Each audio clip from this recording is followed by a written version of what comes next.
पाकिस्तान के अंदर हुर्मत रसूल की सबसे ताकतवर, सबसे गरजदार, सबसे तवाना और बरेलवी मसलक के असर हाज़िर का सबसे बड़ा रहनुमा आज इस दुनिया से चला गया। इन्ना लिल्लाही व इन्ना इलैहि राजिऊन।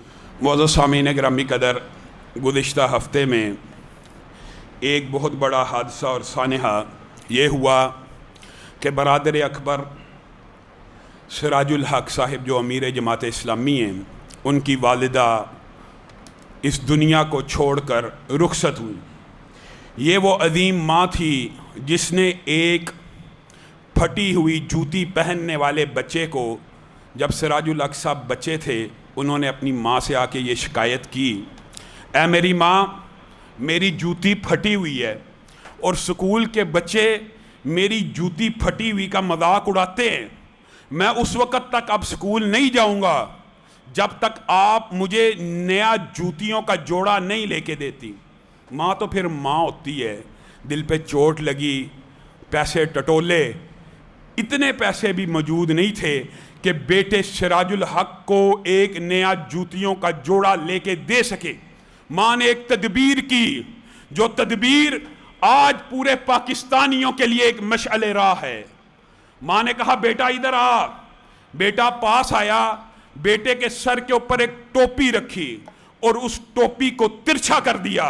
कहा, जा बेटे, ये तिरछी टोपी पहन के स्कूल चला जा। आज के बाद कोई भी बच्चा तेरे फटे हुए जूतों को नहीं देखेगा, लेकिन तेरी इस टोपी के जरिए तेरा मजाक उड़ाएगा। लेकिन तू गवाह रही, याद रखी, ये तेरे नबी की सुन्नत है, चाहे तिरछी हो चाहे सीधी हो। सिराजुल हक कहते हैं, पता नहीं माँ की बात में क्या असर था, मैंने माँ की ये दलील कबूल की। अगले दिन जूते फटे हुए पहन के स्कूल गया, टोपी सर पे रखी, तिरछी थी, सब ने मेरा मजाक उड़ाना शुरू कर दिया, ये तिरछी टोपी क्यों पहनी है, और तिरछी टोपी वाले। तो मेरे दिल में एक मुसर्रत का एहसास पैदा हुआ कि आज कोई मेरे फटे हुए जूते नहीं देख रहा। वो माँ तो दुनिया से चली गई, लेकिन सिराजुल हक के ऊपर भी उनकी अज़मत को भी सलाम है। वो स्कूल से निकले, कॉलेज में पहुंचे, यूनिवर्सिटी की दहलीज को पार किया, एक जमात के कारकुन बने, आज उस जमात के अमीर बन चुके हैं। लेकिन अपनी टोपी को सीधा नहीं किया कि मेरी माँ ने इस टोपी को मेरे सर के ऊपर तिरछा रखा था, और सिराजुल हक कब्र में जब जाएगा इसी तिरछी टोपी के साथ जाएगा। अपने उस भाई को सलाम भी पेश करते हैं, इतनी अजीम माँ के सानहे के ऊपर तज़ियत भी करते हैं, खुदा उनकी लहद पर शबनम आफिशानी करे।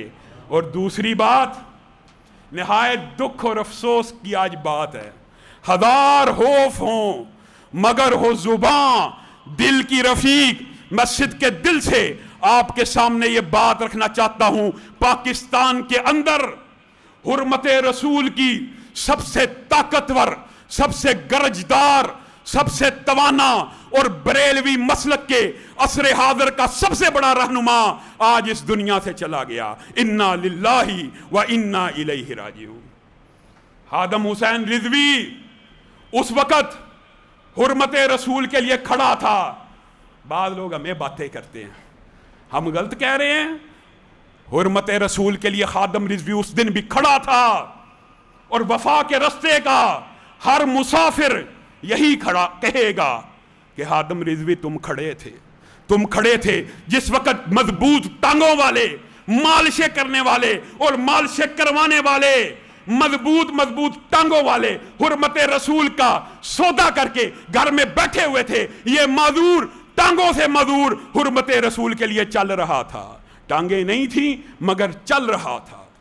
और हादम हुसैन रिजवी, आप उसके साथ लाख इख्तलाफ करें, आप उसके साथ लाख अकीदे के मसाइल कहें, लेकिन हमारे दिल से उसकी वो तकरीर नहीं निकल सकती जिस वक़्त उसी के मकतब के, उसी के मसलक के बाद बदबख्तों ने सैयदना अमीर मुआविया के बारे में हरदा सराई की थी।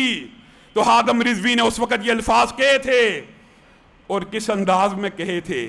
अल्लाह की कसम, शान सहाबा के लिए, हुर्मत रसूल के लिए इस आदमी का किरदार कैसा था। मीनार पाकिस्तान में खड़े होके हम तो चलो अपने मिंबर और मेहराब के ऊपर وہ الفاظ نہیں کہتے لیکن ایک اشارہ دیتا ہوں. اس نے کہا تھا سیدنا معاویہ پہ بھونکنے والوں در در تمہارے اوپر تف ہو. اپنے مالکوں کو ہی پڑ گئے ہو, اپنے مالکوں کو ہی پڑ گئے ہو. یہ الفاظ کس کے تھے؟ اپنے ہی مسلک کے رہنماؤں کے خلاف. اس نے اس آواز کو اٹھایا کہ سیدنا معاویہ کے خلاف جو بکواس کرے گا وہ دنیا کا سگ تو ہو سکتا ہے, وہ مسلمان نہیں ہو سکتا. اسی طرح آج وہ دنیا سے گئے ہیں تو ہر دل ان کی اس بات کا معترف ہے کہ حرمت رسول کے لیے ان کا کردار تھا, دفاع صحابہ کے لیے ان کا کردار تھا. ہر بندے نے دنیا سے چلے جانا ہے میرے بھائیوں, دنیا میں رہنا کسی نے نہیں, لیکن تاریخ میں وہ لوگ زندہ رہتے ہیں جو ہر خوف کے سامنے, ہر جبر کے سامنے, جب ہر طرف خوف کا سناٹا ہو, جن کی آواز توانا ہو, جن کی آواز بلند آہنگ ہو, پھر لوگ بھی انہیں یاد رکھتے ہیں. اور ایک اور بات کر کے میں اپنی بات کو ختم کروں گا. آج بھارت ہماری سرحدوں پہ چڑھ آیا ہے اور مجھے بڑا افسوس اور دکھ ہے کہ قوموں کے بغیر جنگیں نہیں جیتی جاتی. پوری دنیا میں ایک ٹرینڈ ہوتا ہے کہ جب کوئی وطن جنگ کے عالم میں جانے لگے یا جنگ کا شکار ہونے لگے, ایک رائے عامہ کو ہموار کیا جاتا ہے, جنگ کے لیے تیار کیا جاتا ہے. ہم ایک عجیب وطن میں رہ رہے ہیں کہ انڈیا کے اندر جنگی جنون اپنے عروج کو پہنچ چکا ہے. وادی نیلم میں جس طرح بمباری ہو رہی ہے آپ سب جانتے ہیں, سوشل میڈیا کو استعمال کرنے والوں کو پتہ لگ چکا کتنے لوگ مر گئے, کس قسم کی بمباری ہوئی. لیکن ہمارے حکمران ایسے ہیں, شو کر رہے ہیں جیسے کچھ ہوا ہی نہیں. ہم کھڑے ہیں, اینٹ کا جواب پتھر سے دیں گے, پتہ نہیں وہ کون سی اینٹ وادی نیلم پہ گرنی ہے جس کا جواب انہوں نے پتھر سے دینا ہے. ہم کھڑے ہیں کس کے ساتھ؟ کشمیریوں کے ساتھ. کب تک؟ جب تک آخری کشمیری مر نہیں جاتا. یہ کس طرح کا ساتھ ہے؟ آج چاہیے یہ تھا کہ حکمران آگے بڑھتے قوم کو تیار کرتے کہ انڈیا حملہ کر چکا ہے, انڈیا حملے کرنے والا ہے. اللہ کی قسم قوموں کے بغیر جنگیں نہ لڑی جاتی ہیں نہ جیتی جاتی ہیں. آج وقت ہے کہ یہ جو بلیک آؤٹ کیا جا رہا ہے جنگ کے حوالے سے, جو خطرات منڈلا رہے ہیں, قوم کو اس بارے میں حکمران اعتماد میں لیں اور قوم کے اندر جذبہ جہاد پیدا کریں.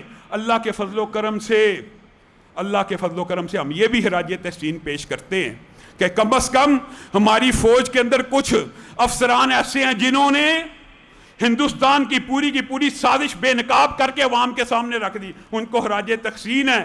جو فوج لڑ رہی ہے ان کو بھی خراج تحسین ہے. پورے کا پورا دہشت گردی کا ہندوستان کا منصوبہ بے نقاب کیا, لیکن حکمرانوں کو بھی سامنے آنا چاہیے. یہ جنگ قوم نے فوج سے بھی آگے جا کے لڑنی ہے, اور فوج کی طرف آنے والی گولیوں کو ان مذہب پسندوں اور اسلام پسندوں نے پہلے اپنے سینوں پہ کھانا ہے. یہ اصل جنگ تو عوام کے ذریعے لڑی جاتی ہے, قوموں کے ذریعے لڑی جاتی ہے. اللہ رب العزت جو کہا گیا, جو سنا گیا,